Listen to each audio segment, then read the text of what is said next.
Kung gusto mong malaman kung mahal ka pa ba talaga ng partner mo, narito ang 5 sign. Number 1 sign, may oras at atensyon siya sa'yo. Yung tipo na kahit sobrang busy niya sa trabaho, gumagawa talaga siya ng paraan para makapag-text, tumawag at mag-chat para hindi ka mag-alala o mag-overthink. Tinatandaan niya rin ang mga maliliit na detalye tungkol sa mga sinasabi mo, mula sa mga paborito mong pagkain hanggang sa kwentong trabaho o pamilya mo. Pangalawang sign, priority ka niya. Hindi ka lang niya tinatawagan o chinachat kapag bored siya o wala siyang magawa.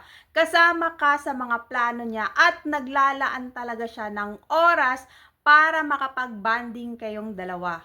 At nandyan siya sa oras ng pangangailangan mo. Kapag may problema ka, hindi talaga siya nawawala. Nandyan siya para sumuporta at umalalay sa'yo. Pangatlong sign, may respeto siya sa'yo. Kahit magkaiba kayo ng pananaw sa buhay, nire-respeto niya ang mga desisyon mo. Hindi ka niya dinidiktahan o minamanipula. At marunong din siyang sumuporta sa mga pangarap mo. Siya yung pinakaunang nagtutulak sa'yo para matupad mo ang mga layunin mo sa buhay. Hindi siya nagsiselo sa mga nararating mo.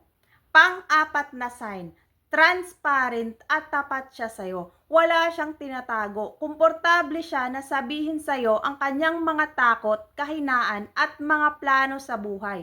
Bukas din siya sa pag-uusap, lalo na kung may tampuhan kayo o hindi pagkakaunawaan. At tanggap niya rin ang imperfection mo kasi mahal ka niya kasama ang mga flaws o kapintasan mo. Hindi ka niya pinipilit na maging ibang tao para lang magustuhan niya.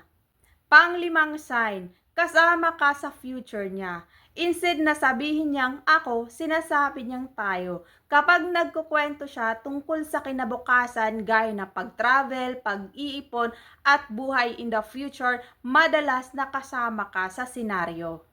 Dahil ang pagmamahal ay hindi lang isang emosyon, kundi isa itong desisyon at commitment. Kung nararamdaman mo ang pagiging consistent ng kilos niya, malaki ang posibilidad na mahal ka talaga niyan.